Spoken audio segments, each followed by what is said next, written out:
అందరికీ నమస్కారం. కృష్ణాష్టకంలోని భాగంగా 5వ శ్లోకం.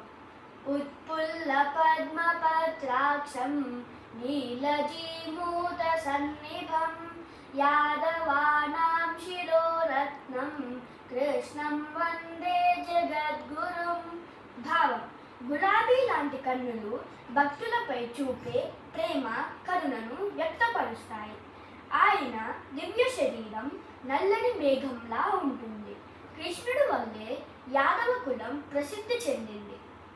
6వ శ్లోకం. రుక్మిణీ కేలి సంయుక్తం పీతాంబర సుశోభితం అవాప్త తులసీ గంధం కృష్ణం వందే జగద్గురుం. భావం: కృష్ణుడు పసుపు రంగు పట్టు వస్త్రాలలో ప్రకాశిస్తాడు. తులసి మాలను ధరిస్తాడు.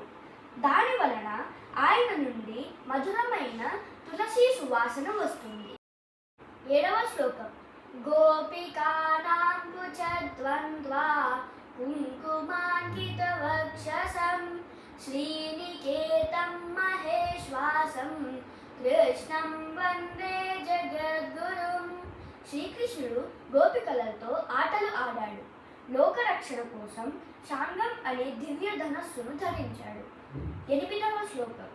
శ్రీవత్సాంగం మహోరస్కం వనమాలా విరాజితం శంఖచక్రధరం దేవం కృష్ణం వందే జగద్గురుం. శ్రీకృష్ణుడు వక్షస్థలంపై శ్రీవత్సం అనే పెద్ద పుట్టుమచ్చ ఉంది.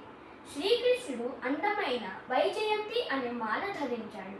శ్రీకృష్ణుడు దివ్యమైన సుదర్శన చక్రం మరియు పాంచజన్య శంఖం ధరించాడు. భక్తులు వాటిని పూజించారు మరియు దుష్ట శక్తులు వాటిని చూసి భయపడ్డారు. ఫలశ్రుతి. కృష్ణాష్టకమిదం పుణ్యం ప్రాతరుత్థాయ యః పఠేత్ కోటి జన్మ కృతం పాపం స్మరణేన వినశ్యతి. ఎవరైతే ఈ స్తోత్రం ఉదయాన్నే భక్తితో చదువుతారో వారి కోటి జన్మల పాపం నశిస్తుంది. Please subscribe my channel.